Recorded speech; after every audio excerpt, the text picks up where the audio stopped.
Hello and welcome to part 2 of trying to beat Master Mode Terraria with Legend of Zelda items only. If you haven't seen part 1 yet, I would highly recommend watching that first, as it covers not only the entirety of hard mode and how we got here, but the general rules of this challenge along with the unique struggles we've had to face thus far. Either way, I hope you'll enjoy, and without any more wasted time, let's get into the video. Last time we were on this world, we barely, and I mean barely, managed to beat the Wall of Flesh, having been literal frames away from certain death ourselves. However, in the end, we managed to pull through and finally found ourselves entering hard mode. From here, I ended up taking a break from this world in order to work on some other videos. However, while I was away, some of you absolutely stunning individuals took to the comment section to make some suggestions and give some general advice for the second half of this challenge. So, after reading all of your comments, I think it's time we make some changes to our current setup. First of all, I think it's time we retire the shiny red balloon, an item I originally used as I felt it resembled that of the Octo Balloon. However, you the community were pretty evenly split as to whether I should be allowed to continue using this item or replace it with the balloon pufferfish. In the end, I decided to make the executive decision and use neither of these items, as this now frees up an accessory slot for an item I genuinely didn't think we could use, the Shield of Cthulhu. If you watched part 1 of this challenge, you would know that I had on numerous occasions made the claim that we couldn't use the Shield of Cthulhu as there simply aren't any Zelda items which look like it. And while that is true, one of my viewers had reminded me of the Shield Attack skill, which functions pretty similar to the Shield of Cthulhu's dash, meaning we can and could have used this item the entire time. While we're on the topic of things I was wrong about in part 1, there's another vital accessory we can get ourselves: wings. While there aren't any traditional wings in the Legend of Zelda games, one of the recurring items, Rock's Cape, functions quite similarly, though I'll only be greenlighting angel wings as I feel that they most accurately resemble this item, and unfortunately for us, we didn't just magically have a pair of these sitting around in a chest, so we had to go up to space to farm some harpies, where I proceeded to get absolutely violated by not just one, but 2 wyverns, which, as it would turn out, would end up being one of the main antagonists of this challenge, as you'll see later on in this video. Anyway, after filing for a PFA restraining order, the wyverns decided to go against the court rulings and tried to take a nibble out of my femur, but unfortunately for this space lizard, I was ready for them, and proceeded to absolutely shred them using our Aquaceptor, and upon rummaging through the remains, we procured a whopping 20 Souls of Light, which is not only the exact amount needed to make our wings, but is also the max amount which can be dropped at once. From here, we went into the underground hollow in order to grind some Souls of Light, but while down here, we also managed to find the bound wizard along with a magic quiver, and after being involuntarily sent home numerous times, we finally had all the materials to make the angel wings. Mithril Oil Calcum Anvil. That's fantastic, so I can't even use the wings that I just worked for until after that. Okay. I got you, dude. I got you. After being informed of this rather tragic news, we headed over to the Crimson in order to smash some altars, where we proceeded to get the exact opposite of every ore we needed. Like, really? There was a 7 in 8 chance that we would get at least one of the ores we wanted, but no, we just had to get none of them. Regardless, we returned back to the mines to gather some palladium, but upon returning to the surface, we didn't stop to make ourselves a pickaxe, but rather continued to the right of the world with the hopes of finding the shimmer, which definitely didn't take me 40 minutes and several deaths to find. I have no idea where you got that information from. Anyway, after we converted our palladium into cobalt, we returned to the stack of sticks which we call home, where I realized I'd made a crucial oversight. I seem to have done a miscalculation. I need 45. I have 25. That means I need 20 more. Silly me. How did that happen? So, after mining more palladium, again, and heading to the shimmer, again, we were finally able to make ourselves not only a full set of cobalt armor, but an ore calcum anvil, along with finally getting that succulent pair of angel wings. Having upgraded our armor and accessories, it was time to finally get ourselves some hard mode weapons, and to do this, we headed over to the underground ice biome in order to find and kill ice mimics, where the only useful thing we got was 46 gold, which I immediately lost after being ever so kindly sent home by a mob I refused to name out of the fear of ending my career. However, after getting beamed out of existence by an ice golem, we finally managed to drop the frost brand from an ice mimic, though our success was short-lived as we proceeded to spend quite literally all of our lunch money reforging at the goblin stinkerer, who proceeded to laugh at us and ask where all of our money went, causing us to respond in the only way we know how, and that is of course to completely tear down the NPC housing while mocking the goblin for being homeless, only to realize that we shared the same house.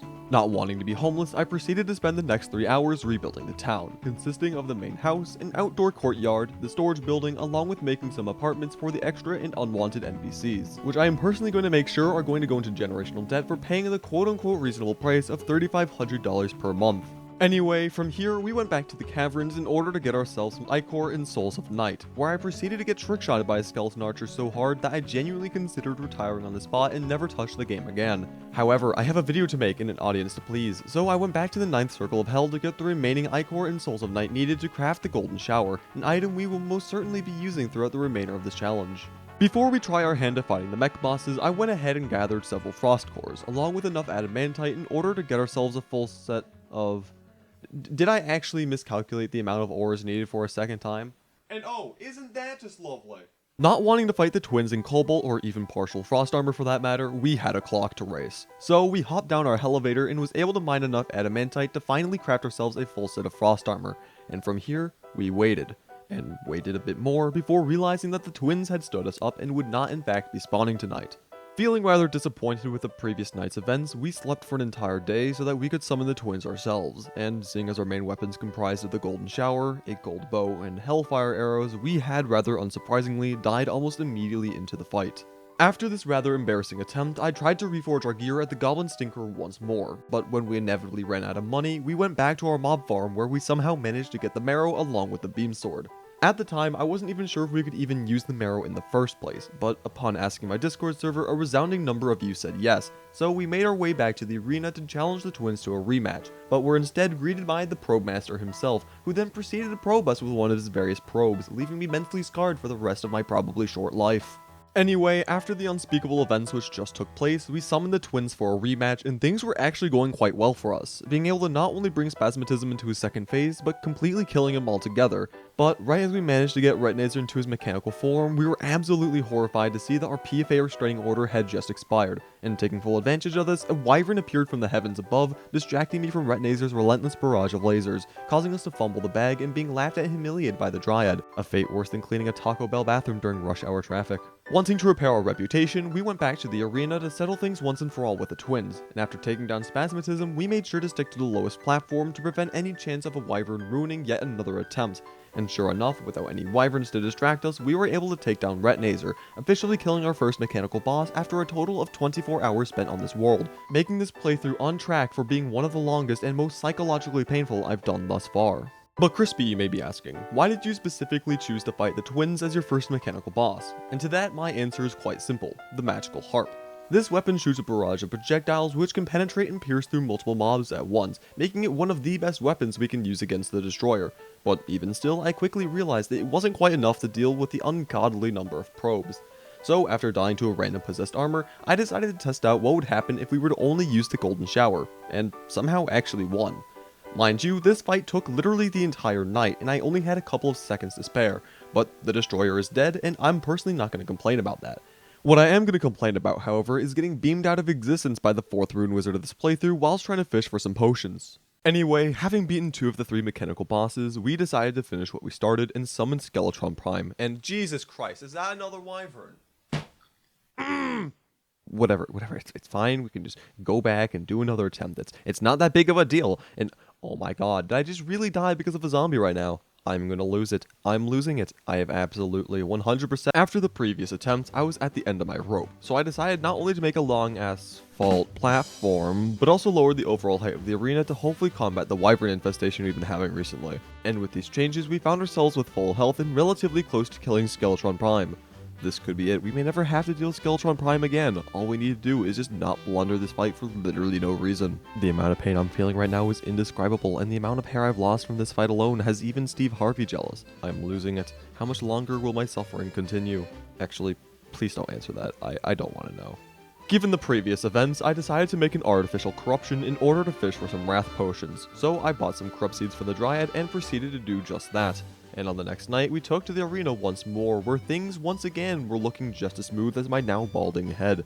But right before Skeletron Prime was about to die, I almost threw the entire run for a second time. Yes! I got worried, I fell off the arena. It's over though. Oh my god, finally. With all 3 mech bosses finally slain, I figured that we should probably invest in some hollowed armor in preparation for fighting Plantera, but there was a slight issue. 2, 3, 4, 54. Yep, I'm literally 1 hollowed bar away from a full set of hollowed armor. So who am I gonna have to fight again? Definitely the twins. The twins was the easiest by far. After taking down the twins for a second time, we finally had enough hollowed bars to make ourselves a full set of armor, and for anyone wondering why I'm using the headgear instead of the mask for more defense, my Discord server pretty much forced me to use it as it more closely resembles the magic armor. Plus, my main weapons right now are coincidentally magic weapons, so I guess things worked out in the end. From here, we bombed ourselves a massive arena, got full health, and consumed ambrosia, a vital crystal, and an aegis fruit for some succulent permanent upgrades, and after drinking some potions and taking several breath mints, we summoned Plantera, who as it turns out is not quite fond of mint. For the first stage of this fight, we mainly used the golden shower to lower Plantera's defense, and then switched to the marrow to deal the majority of the damage, all the while trying to fly in circles and dodging as many projectiles as possible. However, once stage 2 started, we continued to use the golden shower, but swapped out the marrow for the magical harp in order to pierce through Plantera's tentacles. Given Plantera's speed, circling her was no longer a viable option, so we mainly just ran from one end of the arena to the other, and soon enough, Plantera simply crumbled into a pile of cellulose and some sweet yet useless loot. After Plantera fell, I completely ignored fighting Golem for now, as we had not yet found the jungle temple, but rather decided to summon the Empress of Light, a fight which despite lasting the majority of the night, resulted in us dying well before even bringing the Empress to half health. After this, I realized we were completely out of vacant NPC housing, so we quickly built a cottage which allowed the cyborg to move in, which in turn allowed us to buy ourselves a rather controversial weapon, the Proximity Mine Launcher. The reason this item is so controversial for this challenge is the fact that there's only a single instance I'm aware of throughout the Legend of Zelda franchise in which we were introduced to a rocket launcher type weapon, and it's in a cutscene where it's not even Link using it in the first place. But don't worry, I hardly ever use this weapon in the first place as it honestly sucks, and every time I did try to use it, I would just end up dying. Seeing as we were very obviously unable to fight the Empress of Light with our current gear, I swallowed my pride and began the extraordinarily long and mentally taxing search for the jungle temple. And when I say that, I'm not being hyperbolic, as this took me an entire hour of actively searching to find. I finally found the jungle temple, and I'm gonna just quickly show you how much jungle I needed to search for this jungle temple. It's completely absurd. Yeah, I searched the entire jungle, and the temple is in the only spot that I didn't check that it could be in. I'm losing it. I'm losing it.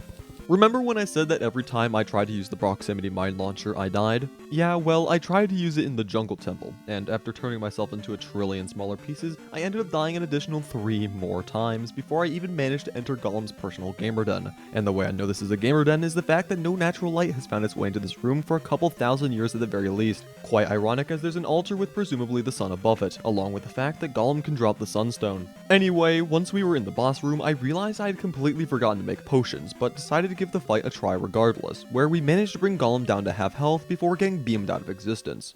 Yeah, I should probably go fishing for some potions, shouldn't I? Fishing. One of the most boring and uneventful activities in this game. At least I can sit back, relax, and not have to worry about my physical and psychological well-being. Anyway, now that we have a bunch of potions, along with a femur with a slight bite taken out of it, surely we'll be able to beat Golem now, right? Right? Okay. But on our very next attempt, we found ourselves actually dealing some pretty decent damage to Golem, though we were also taking on heavy damage ourselves and almost ended up dying when Golem cornered us against the wall. But by nothing more than pure chance, we managed to break free and brought Golem's health to 0. Yes! Yes! Finally!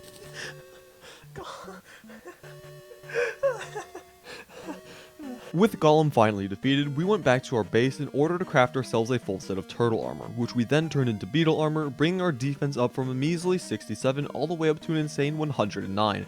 And for the first time in this challenge, I started to feel that maybe this won't be impossible after all. Having beaten Golem once already, we beat him an additional 2 more times in order to get ourselves the Staff of Earth. Also, it was around here where we made ourselves the Charm of Myths. Thought I'd just let you know.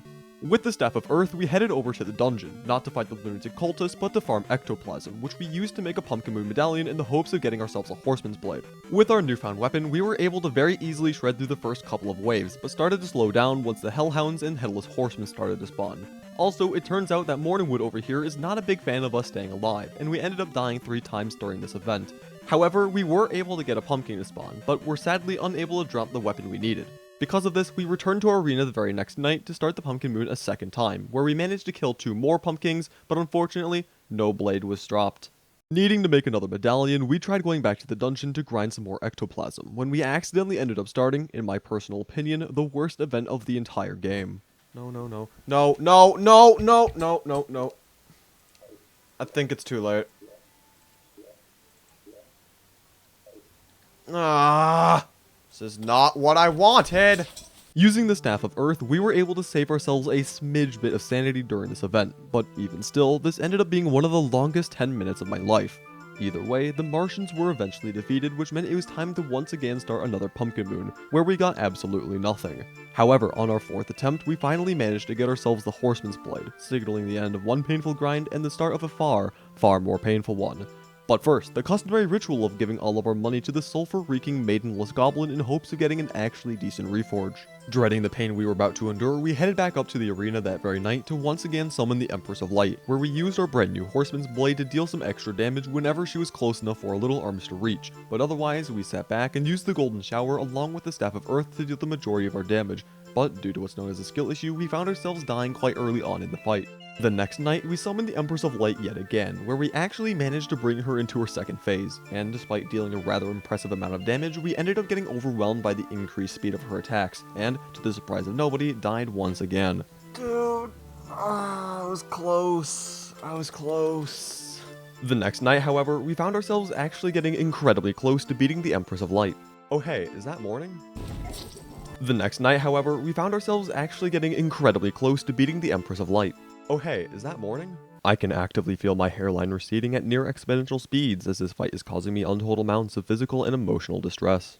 Knowing that 99.9% of gamblers quit right before hitting it big, I decided to roll the dice one more time and gave the Empress of Light one last attempt. And given my now perfectly bald and aerodynamic head, we found ourselves dodging attacks like never before.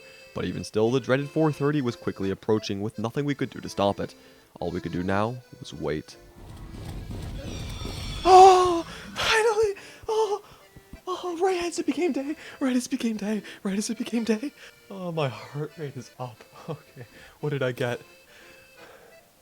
I didn't even get anything I wanted. No! Of the 4 weapons we could have gotten from this nightmare of a fight, we got the only one we couldn't use, meaning we would have to fight this boss yet again. However, seeing as I am not a masochist contrary to popular belief, I decided to search for a better weapon when I came across something equally as painful, yet possibly feasible. The Blizzard Staff. Knowing our only 2 options at this point were fighting the Empress of Light for seemingly the billionth time in the Frost Moon, I decided to do the latter, where we found ourselves absolutely cruising through the first couple of waves by using a combination of our Horseman's Blade and the Staff of Earth. And soon enough, we found ourselves fighting the first boss of the night, Everscream, who would end up being a lot more crucial to this challenge than I could ever have imagined. Anyway, after killing a couple more Everscreams and Sand Tanks, we eventually found ourselves facing against the biggest, baddest, and I mean baddest boss of them all, Ice Queen, who, after killing us for the first time, proceeded to camp our spawn, preventing us from doing anything else for the remainder of the night. Thinking all hope was lost and that we'd be forced to lose every last follicle of hair in our body while trying to fight the Empress of Light, I opened my inventory and was immediately hit with a glimmer of hope: the Razer Pine. Seeing as the Razer Pine is practically a tree branch, I asked my Discord server if we could use it in this challenge, and while the results were close, a majority still said yes. And with this, we were overwhelmed with the joy, but completely oblivious to just how overpowered this item truly was. Wanting to test our brand new weapon, we headed back to our arena in order to fight the Empress of Light once more, where we found ourselves absolutely decimating her health at record speeds, and at only 11:15, we found ourselves completely stunned. Did we really just beat the Empress of Light in sub 4 minute time? The same boss which we were struggling with for so long? And to that, the answer was yes. Yes, we did. Seeing the true potential of this item, we attempted what no man had done before, and tried to beat the Empress of Light 2 times in the same night. And while we were able to quickly dispose of the first boss, the pressure eventually got to us, and we were unfortunately unable to see our dreams come to fruition. Either way, upon opening our singular treasure bag, we were greeted by the item I was after this entire time: the Eventide. Now that we had arguably the best weapon of this entire challenge, I decided to see what would happen if we tried to fight the Lunatic Cultist without any potions. And, that's a little anticlimactic.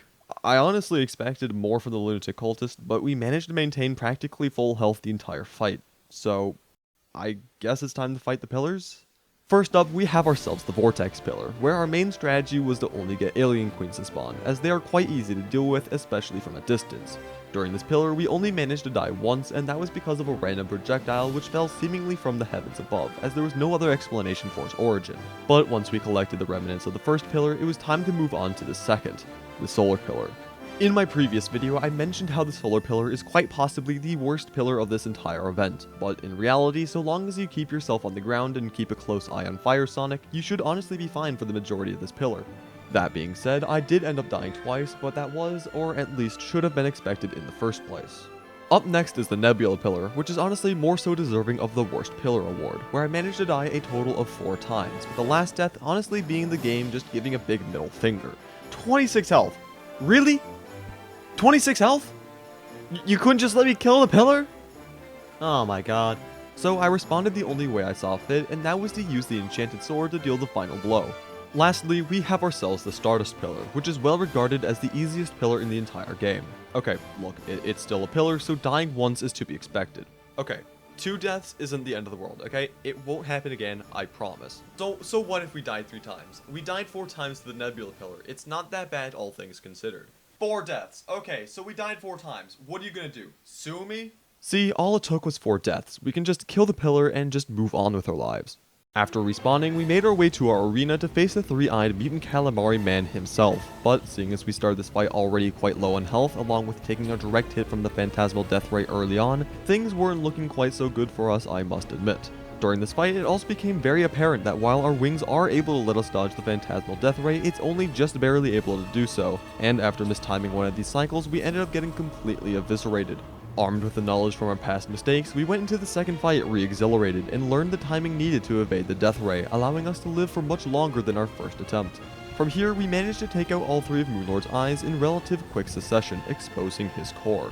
But unfortunately, despite having stayed alive for nearly an entire 10 minutes, we got completely overwhelmed by the true eyes of Cthulhu and once again died a rather tragic death. Realizing just how long each individual attempt was going to take, I made sure to double stock our potions going into the 3rd fight, and after heading to our arena, we summoned Moonlord for what I was hoping would be the last time. On this attempt, we made sure to target the top eye whenever possible, but when it was closed, we'd alternate between each of the hands in order to take down all 3 eyes at the same time, once again exposing Moonlord's core.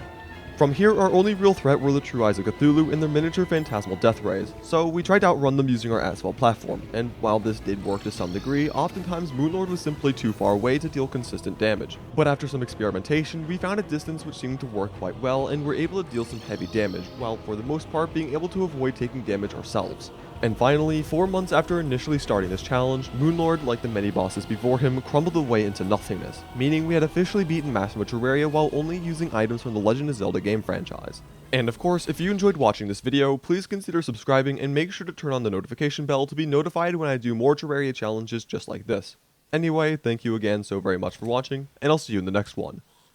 Bye.